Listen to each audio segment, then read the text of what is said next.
Hello, everyone, and welcome to the webinar. My name is Michael Nash. I'm the Deputy Editor of Car Design News, and today I'm delighted to be joined by two experts from Epic Games, and that's Heiko Wenzel and Flavien Picon. And they're going to talk through what I think are some really interesting topics, such as the untapped potential of game engines and how they can be used to leverage data for high quality visualizations. So we're going to be playing some really awesome videos for you today. They might take a little while to load, so please be patient. At the end of the presentation, we'll have our usual Q&A session. And if you have any questions for the speakers, please write them in the Q&A box on the right-hand side of your screen. If I don't ask your question, don't worry.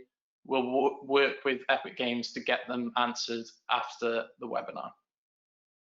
Also, if you have any technical issues, you can write them in the same Q&A box and our team will try and help. One last point from me, a recording of the live stream will be available online afterwards for any of your colleagues that couldn't be here now. So just pass them a link and they can watch it. So I'll now ask Heiko to start with the presentation. Over to you. Hello, everyone. Thank you for having us. Great to be here this morning, this afternoon, wherever you are in whatever time zone. Thank you for taking the time.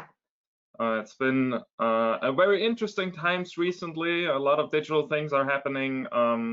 For us at Epic Games, that has been quite a journey. I believe it has been for everyone, but we can all hope that it's soon gonna be better. We're at least trying to help with that situation in various ways as we can. So let me start giving you a quick introduction to where we stand from an Epic Games perspective with the automotive workflows and the vision that we see in the future for that field. I'm an industry manager at Epic Games. I work on understanding with our clients where we could go together, what we could create for you, how we could build what we believe in as the metaverse for a free way of changing data and creating workflows for industrial applications as well as for media, entertainment, and games. And so let's jump right into it. A little bit about Epic Games. A global company, has been around for a long time. If you're not familiar with it, you probably know Fortnite through your kids or playing by yourself. I'm only going to go a little bit into that because it's influencing how we develop and what we do overall on that field. But I'm not going to go too deep on that side. I'm going to be focused on the industrial aspects of where we are. Unreal Engine is the heart of everything we do. That's the key product that everything evolves around. So from the publishing side to the games creation side to the licensing of the engine for other people to create games or their applications in all kinds of industrial fields, it all evolves around Unreal Engine itself. And as we're using our tool itself, we're very keen on understanding where you're going with it, but we also take our own experiences in the development into account and where we want this to be. And it gives us a well-rounded view of all the different fields of where the engine can be helpful and how it's being introduced to those different segments. Right now, we have over 11 million licensees, which gives us a great pool of feedback and developers that work in the engine and create tools, applications, and creative content all the time, which gives us the chance to evaluate what's going on and constantly improve and develop new features that we believe are helpful for the community. Currently, we're releasing Unreal Engine pretty much every 4 months with an update. And maybe you have heard about the big announcement of Unreal Engine 5 coming, which I'm going to go into a little bit later. Sorry, just lost this. Our vision is a wide open field, an open platform that allows you to contribute content, to create content. And what we take out of it and where we believe we're successful is when your applications are successful, when you can create the quality that we believe should be in the platform, and when we can all get towards that vision of the metaverse where data can be shared from one place to the other, and we have the highest quality possible in interactive applications or in our workflow. And there's actually some kind of fun with like in that field and when you're interacting with the application as well as when you create, because we believe that is when you have the most success and when the most comes out of the things that you do. The engine is for free. I want to bring that up right away. Most of the things that we do within the open platform get to you for free, like when we acquired Quixel and that content as the megascans came to you, like it is contributed for free within the engine platform so that you have the biggest chance of focusing on what you need to do to be successful in your field. And let's show you a couple of successful projects that we've seen in that field through our enterprise reel.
So what does all of what you've seen and what I said mean for the enterprise world? And let me just move the screen out of the way, sorry.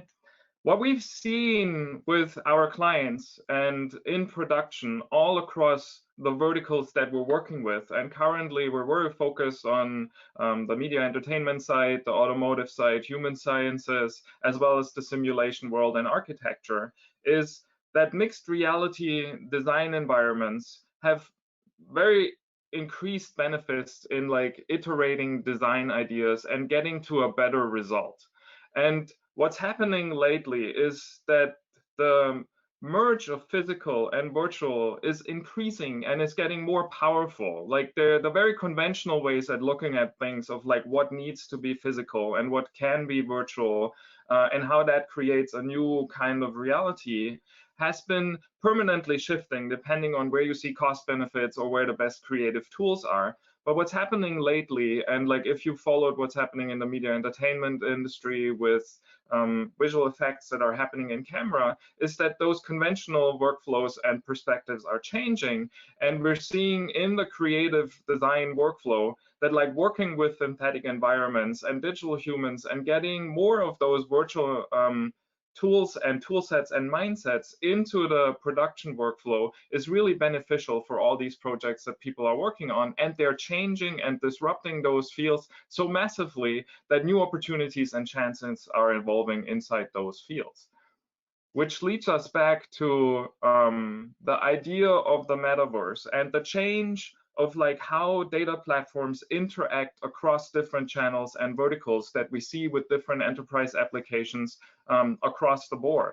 If your data is capable of going from one place to the next seamlessly without losing all the metadata that you've created, then you can change what that platform is and you can connect better to your clients. If you take Fortnite as an example for that, it has become way more than a game.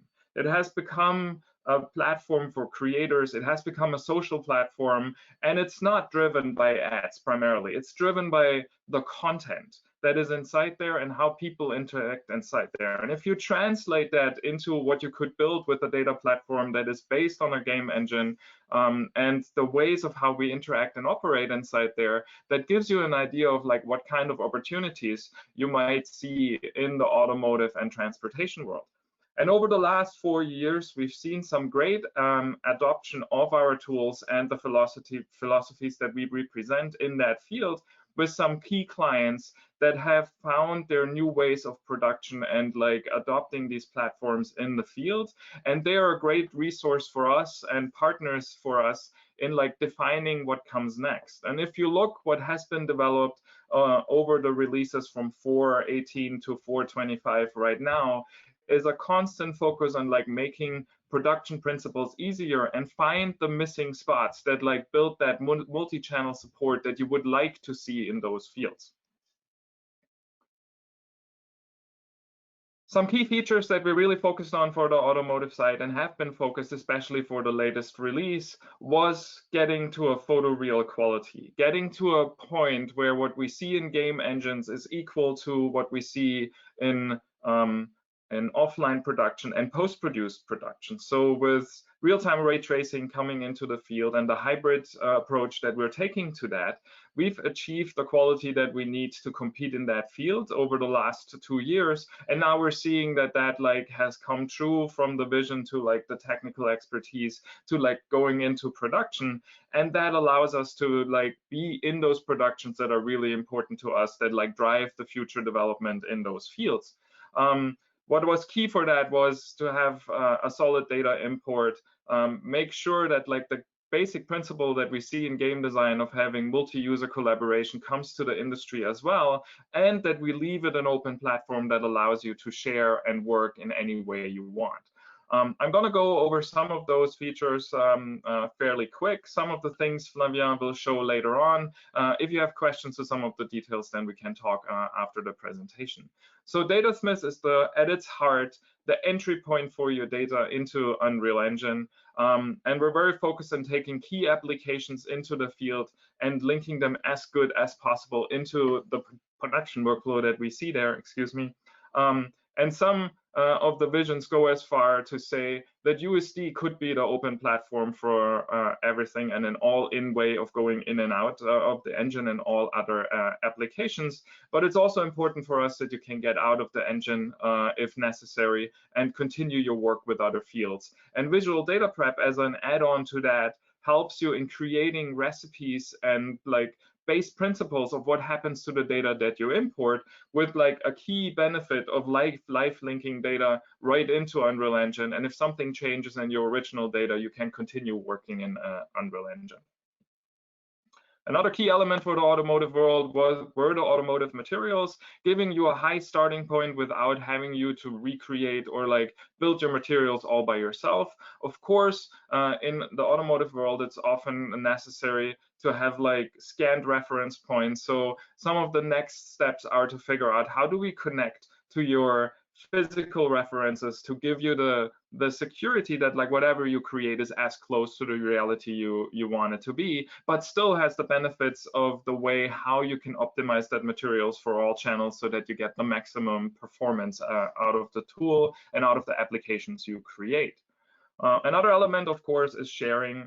If you think about the metaverse and the way how this data platform is supposed to work, you need to be capable of sharing the quality you create across all those channels. And pixel streaming seems to be a really good point to achieve that, instead of like going to other formats that deprecate the quality or reduce the interactivity. With pixel streaming, you have several options of sharing your data and applications and communication to different platforms and in a very efficient way. And whether that is to like talk to your clients, or whether it is to have a collaborative environment, or give someone that doesn't have super high-powered hardware at his workstation access to a cloud-based solution that lets you interact with the tool or create with the tool right there.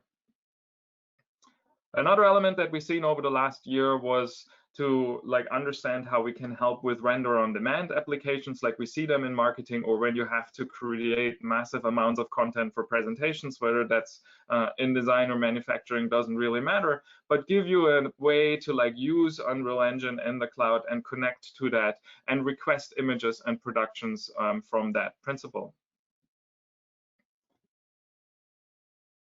So what that gives you on a very high level is the capability to like use Unreal Engine as a single point of truth, a master application across different channels. And here is a typical setup for a marketing approach that you could use, or a press release approach, where you create an app, you have your tool, you have your data, whatever you've created.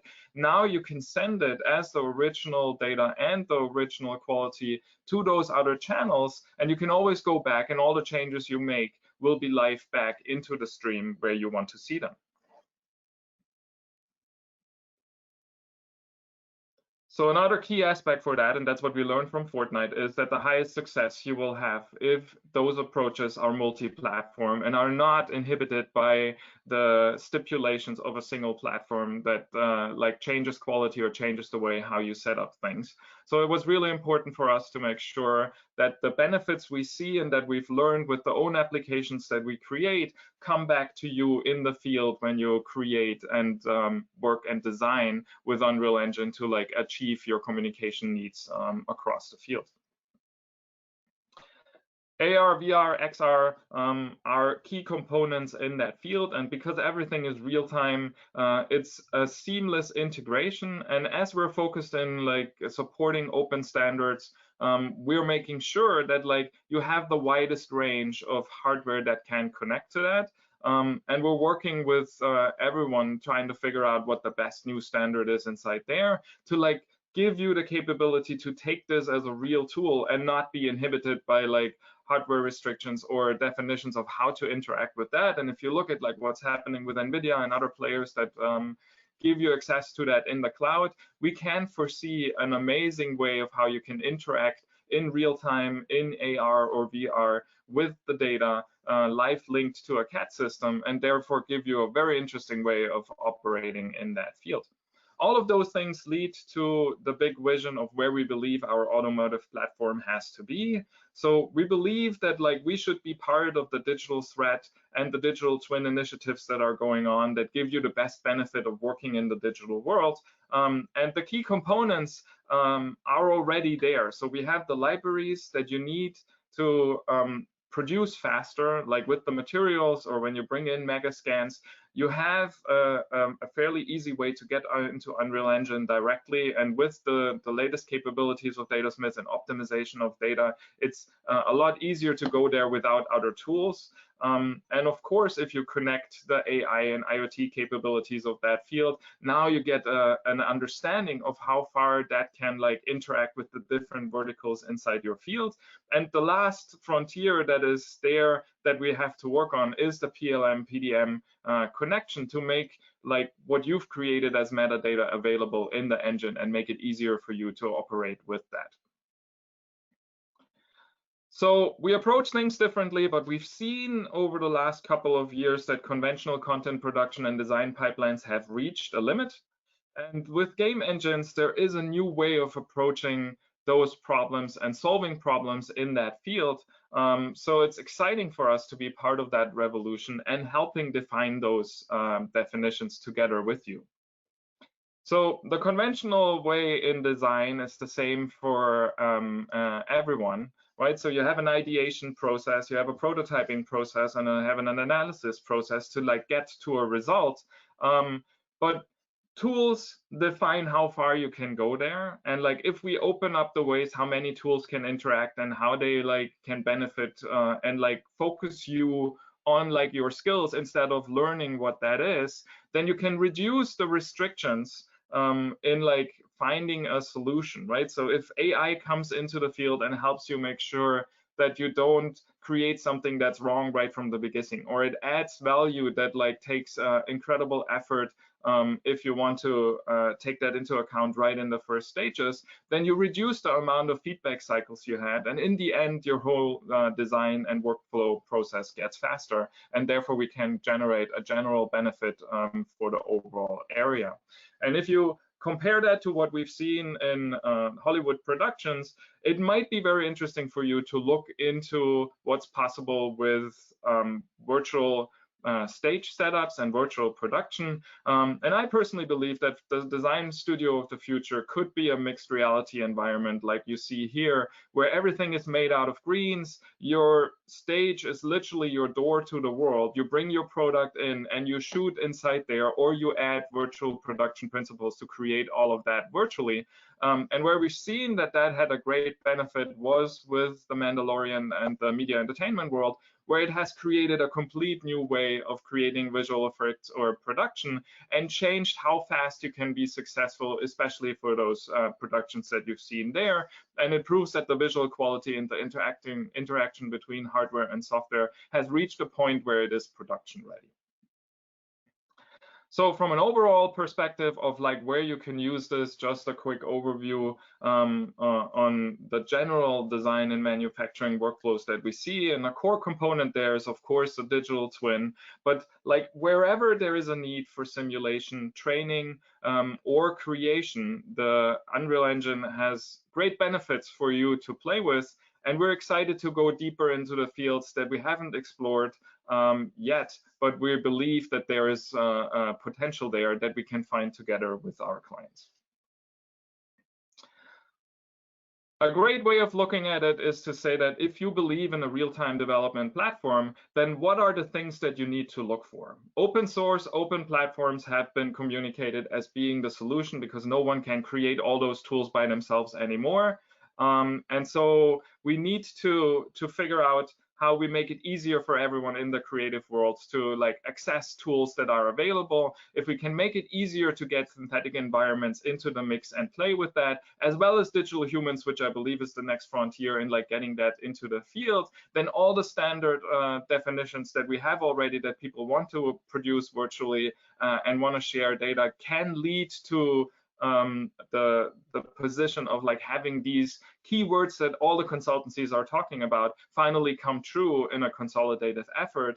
And the real digital thread has a starting point that like works through all of this in real time. I'm going to jump over this and just talk briefly about this. What I'm really excited about is when I see solutions that bring different software packages together. So if you can live link a creation tool where your surfacing is happening to a visualization tool and then get the benefits of collaborative environments, then you get the maximum out of the potential of the digital world. And this is where we want to be. So we've seen some examples, but we're going to invest and try to understand better how we can bring that to more fields, where like with the example that you see here, that if you design in Rhino, you can see your data in real time right away when it happens in Unreal and use all the benefits that you have of the game engine to create content or produce or collaborate with other people in the field. And so you start your first step into participating into that multiverse that we've talked about. Training and simulation then comes right after that, when it is about like showing people how to use the tools, how to interact in the field. So a core focus of us is, of course, to be part of that world, and great initiatives have been done to like make that easier and better from a precision point of view, from a predictability point of view. So 425 is a really good starting point to like look deep into where you can use this for simulation and training, and even go into embedded systems of your world. And we can support you in that. If you haven't heard about the Epic Mega Grants project, we're financing POCs and the development of tools in the field to make your dreams and projects come true. So please reach out to us if you have ideas, and we'll support you in finding ways to make those happen. Which leads us to Unreal Engine 5, and that's pretty much the conclusion of what I'm going to say today. The opportunity of like what we see in the future of what will be possible and where we can go. And like just a quick outlook, what to look for in that video is like the incredible amount of data and fidelity that can be created. And that's not too far away from becoming a reality for you. So let me start this.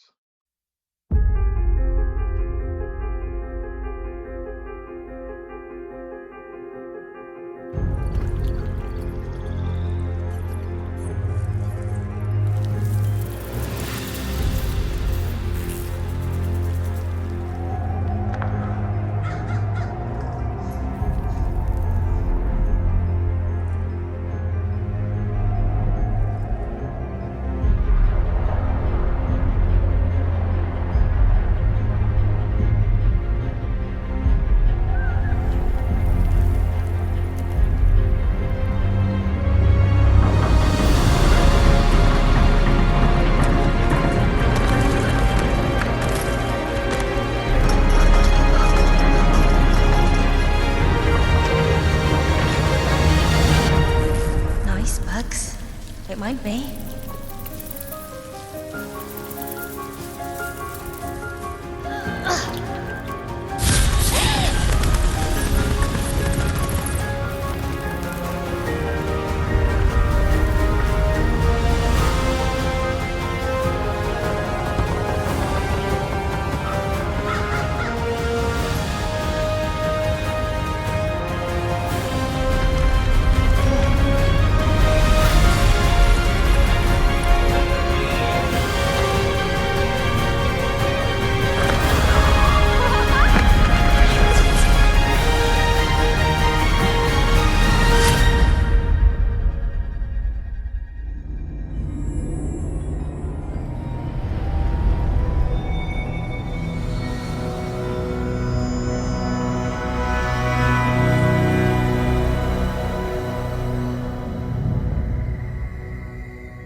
And with that, I hand it over to Flavien. Thank you very much. Thank you, Heiko. Showing my screen. Yes. Today I'm going to show how to import some models and like into a template. So how basically to kickstart one of your projects in the engine. Before that, I want to give a few concepts that just to make sure we are all on the same page. The engine is a platform in the sense that it's not a closed application that is made for very specific purposes, and then you can already go out of the box. It's more it's a tool that allows you to assemble your geometry, create a scene, create different behaviors, and put all of that together into different kinds of applications. So you're not really limited. There might be more work to do, but you're also more free to do exactly what you need. And so here, for example, you see a list of features that you have out of the box in the engines. For example, the multiplayer, if you want to do collaboration, VR support, if you need a headset, things like that. And this is why, if you look at the different use cases, usually we see clients doing, you see people doing some design in VR, maybe collaborative reviews of engineering mockup. You will see people doing marketing pieces, some people doing point of sales configurators for selling cars, or also some people trying to like designing the car and trying to evaluate how the placement of parts in the car, visibility, and things like that. The other, so to go a bit more deeper on the like differences you can see with other tools you're familiar with, is that here there's two main parts. You have what we call the editor. It's basically where you are going to assemble your scene. This is where you're going to bring your model, bring your materials, your texture, your lighting, everything. It's also where you're going to do your scenarization, like do you want some behavior, do you want some UX, things like that. And you're going to do your optimization, testing, and then you're going to package that and make an application that you can distribute or run. You don't have, it's not always like the case. Some things, for example, generating stills or videos, you can just do them out of the editor, but it's just Like usually the pipeline goes like that. And on this slide, what I want to show, it's a bit cluttered, but what I want to show is people with experience can do everything in the engine from, let's say, from scratch. They just use the tools and they don't need any extra exterior packages or data to work on their project. But because not everyone is at this level, we provide several templates for interactivity. We provide materials that Heiko was mentioning, material packs, so you don't have to create materials from scratch. You can use out of the box ones.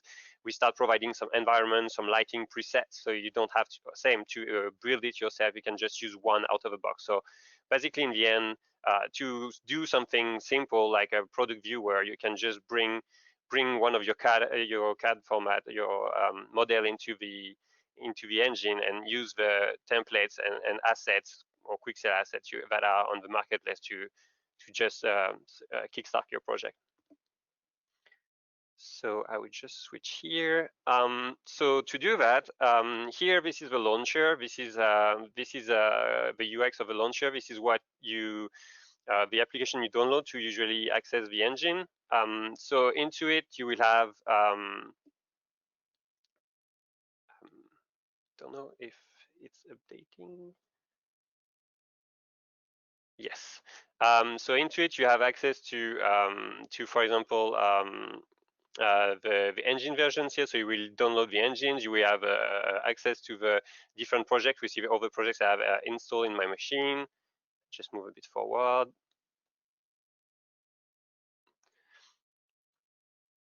And then if you start a project, then this is the UX you will get to start a new project. So on this UX, you will see that you have things such as different templates at the bottom that will allow you to use some predefined environments or behavior. So you see we have this photo studio kind of template. You will have a product configurator kind of templates or a collab viewer for VR collaborative work with people. Another thing I want to show quickly is if you go back on the launcher and you go on the marketplace, you will see that you have different content. You have like content provided by the community, but you also have content that are put online by Epic. So for example, here you will see you can have you have the automotive beach scene that is new, that gives you an environment to put a car on. You have here you have the architecture materials, but you have also the automotive material pack. This is where you will find this kind of settings. And then you can just, on the project you have created, you can just add, just going a bit too fast, you can easily add some of these material marketplace assets to this particular project. This is the UX you have. You can select one of the projects, say, oh, I download this automotive pack and I just want to add it to my project. So I have access to it in my project. Now, if we look at the editor, so if I start the editor and I just open one of the template, this is what it would look like. So here, as you can see, it's not unfamiliar, I guess, to some of the content creation tool you have. In the middle, you will have a viewport where you will see how your scene has been built. On the side here, you will find the hierarchy of the different elements you have put in your scene. So the cameras, the models, the lights, etc. Here on the bottom right, you have a detail panel that gives you some information on more information on each of the elements because you will configure the light in a different way than a static mesh, for example. And at the bottom here, we have what we call the content browser. Basically, it's a representation of what you have on your drive and what is in your project. So all the assets you have in your projects and that you can use to build your scene in the middle. And if we look into details here, we can see that I have my automotive materials that I added to my project through the launcher. I have my beach scene that I also added into my content browser. And we see that I have Photo Studio, that is a template I also added. So I already have some materials here for me to work on. So now I'm going to switch to a video to show how to import some CAD into your environment.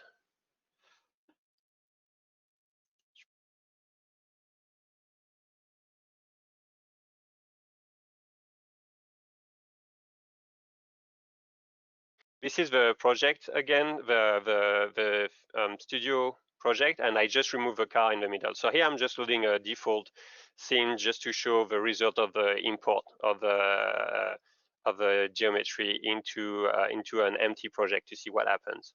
So at the top here, you have a datasmith button that allows you to access the function to import CAD data. If you use a automotive template, you will have this button by default, so you don't really have to look for it. But if you're using another template, you might not have it, so you might need to go into the plugins and enable some the specific plugins. Here, for example, we have a FBX importer plugin that is the one you will use if you want to import data you have exported from DeltaGen or Vred. And then you can just select a file on your drive. We support most of the CAD formats you guys might work on. So here I'm working on a wire file. You just need to select on your content browser where do you want to put your model. By default, you have these kind of settings. You have settings about what you want to import. So usually geometry and materials is enough for CAD data. And at the bottom, you have tessellation settings. So if you want the chord tolerance to control the size of your triangles, the angle between the triangles, and you also have some stitching techniques that are available to you to control if you have node patches. I have a slide coming up about that. If you have node patches, if you want them to be together or leave them individually. So I'm going to start the import here of my car.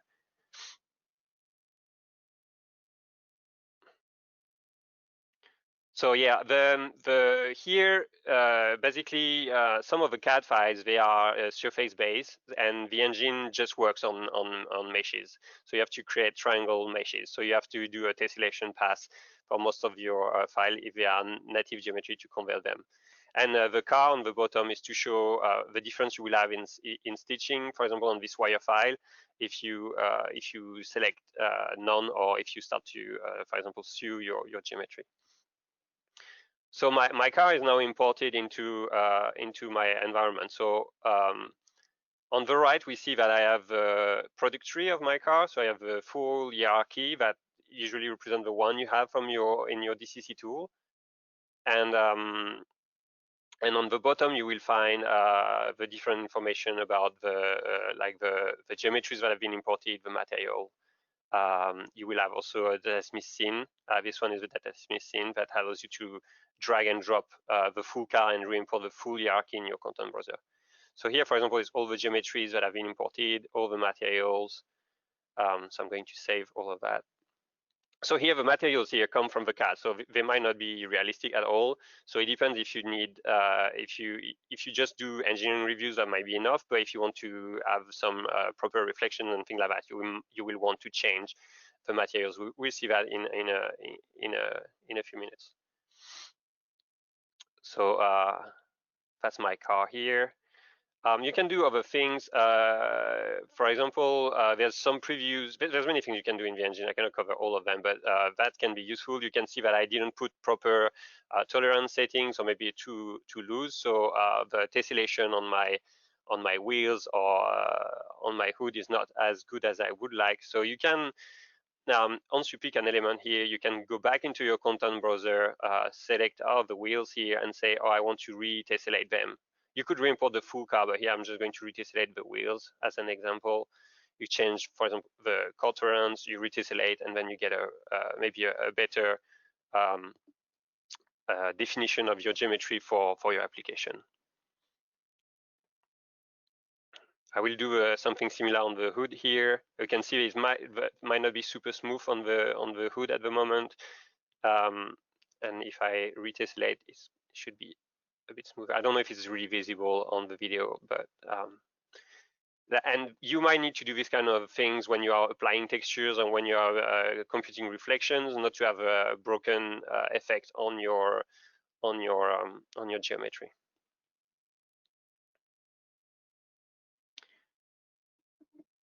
So now I've done that, I will show something else. Because I'm in the Photo Studio project, I'm going to open one of the existing scene. I'm not saving anything here. And now that I have a car in my content browser, I can just drag and drop the car back into the scene here. And because these templates come with a kind of a turntable and a few pre-canned camera shots, what I can do is I just need to attach, let's say, my car to a specific actor into the environment. This is what I'm going to do here. And now I can do a preview of what my application would look like, and I see that I already have some kind of turntable animation and camera shots that are made for me, and I can just change my model and do this kind of animation here. I'm going to now switch to the second video where I'm going to give you a bit more informations on how to do your data prep in a more detailed way.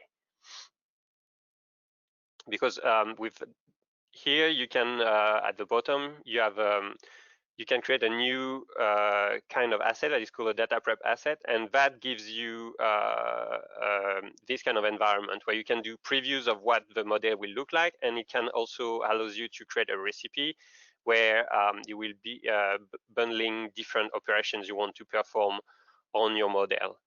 And usually you do that because out of the box, you might not want to have just the geometry as it is, but you will want to do some merging, change the loads, add some collisions on your geometry, change the materials and things like that. So here I've gone a bit quick, but I'm just re-importing the same file, but at the moment it's just going to stay in this kind of temporary environment. And it's not loaded into my scene or into my content browser yet. So I get my car, and on the top left you get what your content browser would look like, so which assets are going to be created into your folder, and on the right what your scene would look like with a hierarchy. And at the bottom here you will have a recipe where we create the recipe. So here I'm just showing that at the moment there's a car here, but it's the one I previously imported. Nothing has come yet. So the first thing I would like to do, for example, because I have my materials coming from the CAD, is I might not be satisfied with that. So I will use one operation to replace all the materials with presets I've created. So at the bottom here, you have basically filters, so you can select different parts of your car based on their name, metadata, and then you have operations, so things you can perform on the car. So in that case, I just want to replace all materials of the car, so I'm not going to do any filtering. I'm just going to replace materials. I don't want to go too much into detail here, but basically it's just an array where I define the name of the part, a name of the material from the CAD, and I'm going to say, instead of this material, I want to use this material that is in my content browser. And in that case, I'm going to use the material that come from the material pack I just downloaded and added to my projects. So I'm going to replace my CAD materials with the one from the automotive material pack that I'm defining here in this list, saying if the material name is, for example, a car paint, I'm going to replace with this car paint. So now I've done that, I can hit execute, and it's going to execute the graph for me. So we see that now I have this fancy car paint color. I have changed it might not be as visible, but I changed the tire material to something a bit more rubber-like. I changed the side plastic colors. I've changed the glass material on in the car. I've changed the reflectors in the back, things like that.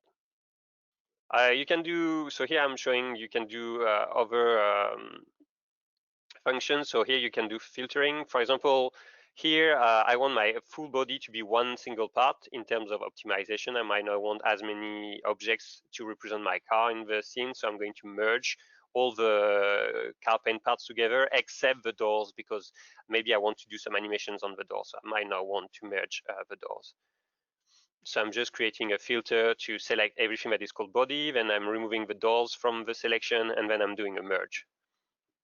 And I'm just re-executing. So when I'm re-executing, I'm not re-importing for the full car, so it doesn't take as much time, and I'm re-executing from scratch. So if I remove all these action and I hit execute, I will have what you have by default. So by doing that, we see that I have now I have a full body for the two doors are there, but the rest of the car paint parts are all together. So here you can customize your operation. You can change the names to make it more interesting for you, more meaningful. You can still change the preview for the views. One that can be interesting is here in rendering. You can see like patches or materials, but you can also have this kind of preview. I think it's only in the visual data prep at the moment. It's not in the main world outliner, so it can be nice for design people to have a preview of the like their surfaces like that.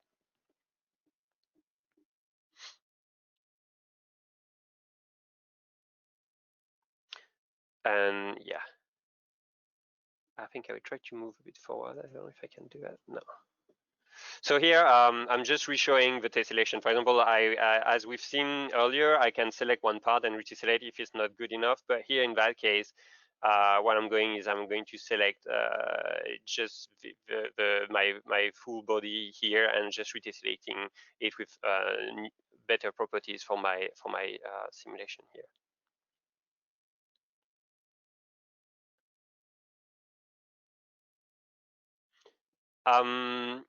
I will let the video run for now. So the good thing about this feature is that you can, once you've done this recipe, if you guys always create the models in the same way, so if you have naming conventions or if your metadata are always stored in kind of a similar way, you could redo this.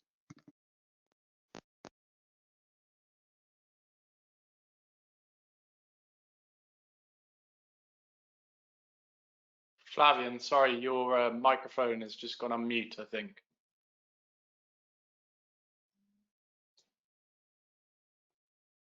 Can you hear me, guys? Yes, that's better. Okay, sorry. Yeah, it cuts at some point. I don't know. I don't know why. Sorry, guys.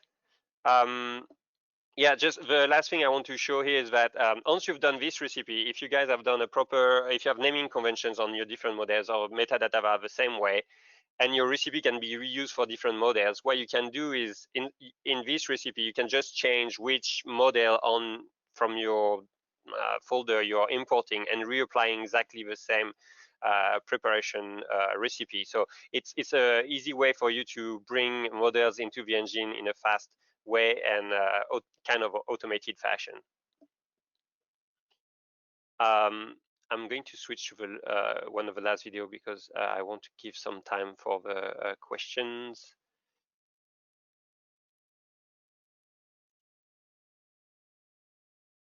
So here I want to show two things in this video. This is a car I've imported from that a colleague has imported.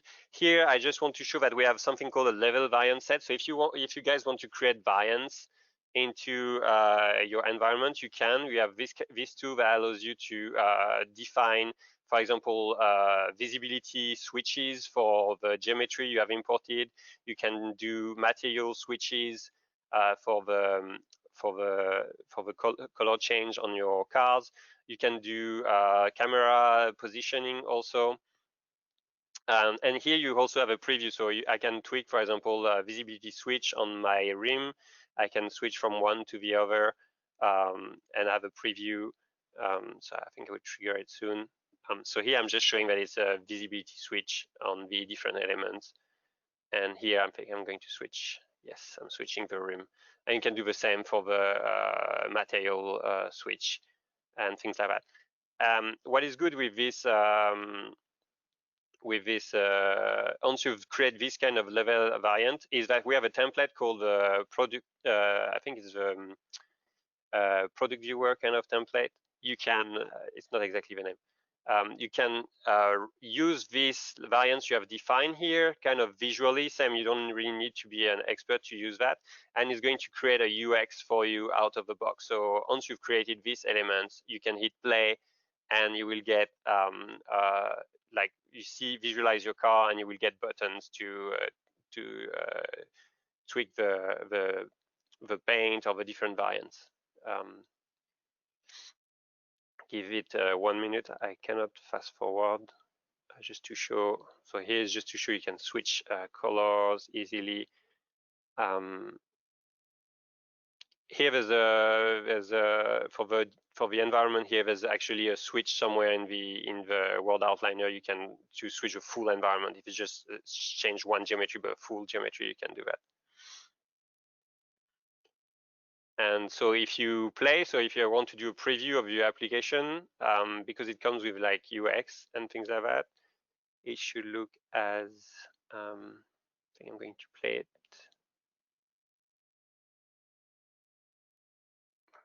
So here is what it would look like once you play it. And you see you get some buttons that are created for you automatically. You can trigger them. This one is the one I just created, one empty one. So this is why you don't have anything, but see you can you can trigger some options and things like that. So same if you want a product configurator kind of a template out of the box. If you don't know how to make this UX yet, you can still have a behavior and use that to showcase something to your team. I will just quickly go back here. I just want to point out to one last template, and then I will cut the presentation. There's a product viewer template, sorry, a collab viewer template. So it's quite cool. There's same. It's this one. You just remove the environment. You put the model and your own environment into it, and then you have some default functions. You can navigate. You have VR collaboration. You can select parts, X-ray, and things like that. So it's quite cool to quick start your review. If you need to do design review, it can be a good template to do design review.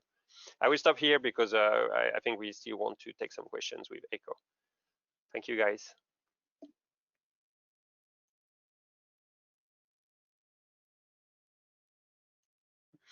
Thank you very much, Flavien and Heiko. Such an interesting presentation from both of you guys. Some really interesting stuff going on there. We've had so many questions come through, so I do apologize if I don't manage to get to yours, but keep on sending through your questions. I'll put as many as I can to the guys, and the ones that we don't get to, we'll make sure that they have them and they can get back to you with answers. So guys, I think just to kick off with, we work quite a lot with students at Car Design News, and we've had a few questions based on minimum requirements for operating systems. So I'm just wondering if you could tell me, perhaps maybe students that are at home that only have their laptops available, what are the minimum system requirements? I think there's a page for that. I don't know out of my head. The good thing is that we are a game engine, so we are trying to make our application runs on like many different hardware, so it's quite optimized in some way. Then it depends how heavy is going to be your scene and how many high quality, how high you are going to push the quality. But out of the box, if you have kind of a gaming laptop, that at least a gaming laptop, kind of a gaming laptop. So not a low-end laptop, but like medium range or gaming type laptop is good. You don't need the latest one, but a decent one with a good GPU would be, of course, nice. Yeah, there's a link that we can share where you can find what the minimum requirements are. The good news is we're working with universities on setting up labs so that you can access to like more powerful hardware, because if you want to get into real-time ray tracing and all of that, I mean, you don't need clusters like you need with other softwares, but you want to have a powerful gaming laptop. Assuming that everyone on here is an avid Fortnite fan, so you should be in a good spot. But in general, I mean, you will need something that has a powerful GPU that allows you to work in that field. Yeah, I think it's probably about time for me to invest in something new. pretty soon. My laptop is on its last legs. Anyway, so in the same sort of vein, guys, we've had another question from a student designer, and they say, I normally pop an unfinished / messy model into Keyshot or Vred to check surfaces and try out some materials before I continue further in the creative process. I think you've probably answered this with your presentation, Flavien, but is there any way that designers can use Unreal Engine as a tool to further develop these messy models? I don't know exactly what he wants to do, but you can take your models from Vred or most of the design software you're using, bring it into the engine. Depending how heavy is your model, it can take some time. But then I didn't show many things here, but we are adding some tools to do like geometry tools, so you can inspect a bit the static mesh. You can do remove triangles, flip faces, things like that. You can create your own materials if you want to have a very high reflective material to check if it's going to look good. You can move lights around to see how the shadow or the cast will go on your geometry. So there's a few things you can do, and quite quickly, prototyping wise on your model. This might be a bit of a strange question, but just for me as a layman and kind of like an outsider, your presentations were all based on working on the exterior of the car, but can you get into the interior as well? Yeah. No problem. I'm not a design expert. I know that the way you prep might be slightly different, but you can do everything. We have many clients that are doing. I don't know if we saw that in the OD videos that Heiko showed, but you can see configurators from inside, outside, and things like that. There's a few lighting things to take into account, but nothing preventing you to do that. Yeah, there's no limitation of what kind of data you can work with, whether it's the cabling, the engine, interior, exterior. It works on everything. Everything has slightly different templates and what you want to achieve, and the look might be different, but there's no limitation at all. And it works in real time. I mean, so if you use real-time ray tracing in the inside, it will give you that same benefit that you see on the outside. Okay, fantastic. Flavien, I think also you pointed at it just right at the end of your presentation, but there's a question here about, well, I guess it's probably pretty topical for everyone right now, considering the situation. The question is it possible to use Unreal Engine for collaborative remote design reviews? For example, if someone is working in Unreal Engine while a colleague who's elsewhere in the world sees the same view from their desktop or smartphone? So there's different ways to do that. We have this one, the collaborative template, allows you to you package an application with, for example, your model into it. So you can do that quite quickly. Bring your model into it, package it. You share that with different people, and then they can join and work together on it, like review it together on it. There's also a way to tweak to have your the editor itself, so the editor tool work as a multi-user tool. So that can be nice if you want to work collaboratively and remotely together. You have to be on the same network, of course, but there's a way to do that. Okay, great. I'm just going to come to the end of the questions because we've run out of time, but I'll do 2 more quick questions. A few people have asked if where they can see more information, specifically if you have any tutorials available. So I have a few slides. I recommend, so there's the documentation online that is quite good to get details once you are starting to look into the different features. If you create an Epic account, you can access the online learning here, and you will get some videos and training, like proper courses with a proper progression. and badges. And I recommend, because I didn't look at that so much, but lately, like every week you have videos uploaded on our YouTube channel, and some of them are really nice. Maybe not for the beginners, or only a few of them for the beginners, but it gives you insight. Like sometimes they bring a dev guy that is going to speak about one feature for 1 hour, and it's really quite nice. So I would go over this, the documentation, the online training, learning, and our YouTube channel. And I think we might have some training things with a partnership with universities and things like that also. I don't know all the details, but there's some of these things also. Yeah, if you want to have access to that, we can white label the online lessons, and you can use them for your own teaching inside. So you get full access to everything. And like creating an account doesn't cost you anything, it's free. So you can just jump in there and learn everything you want. Okay, cool, fantastic. Thanks, guys. So one last question. There's a big car company out there. They've got design studios all over the world.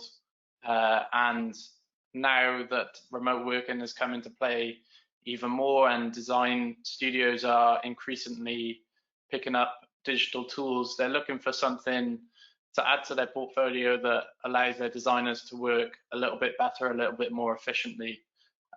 What would you say to them?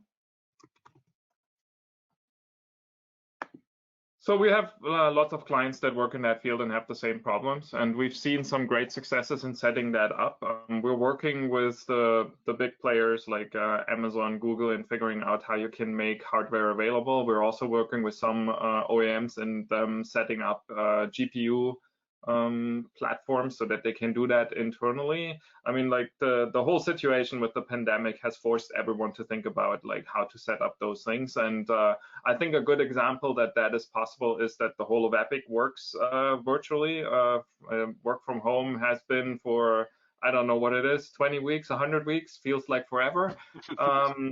But I mean, that has worked beautifully. I mean, it depends what other tools you have to coordinate your software components. I mean, we work with Perforce, but I mean, it depends on other infrastructure elements of how you connect your data workflows. But in general, it has proven to work quite well. And like we mentioned pixel streaming and a couple of other elements that are part of the package, as well as the collaborative environments. And that should help you get a good start. Of course, you will have to work with your IT departments and defining like security and other elements, how you set this up, but in general, it does work.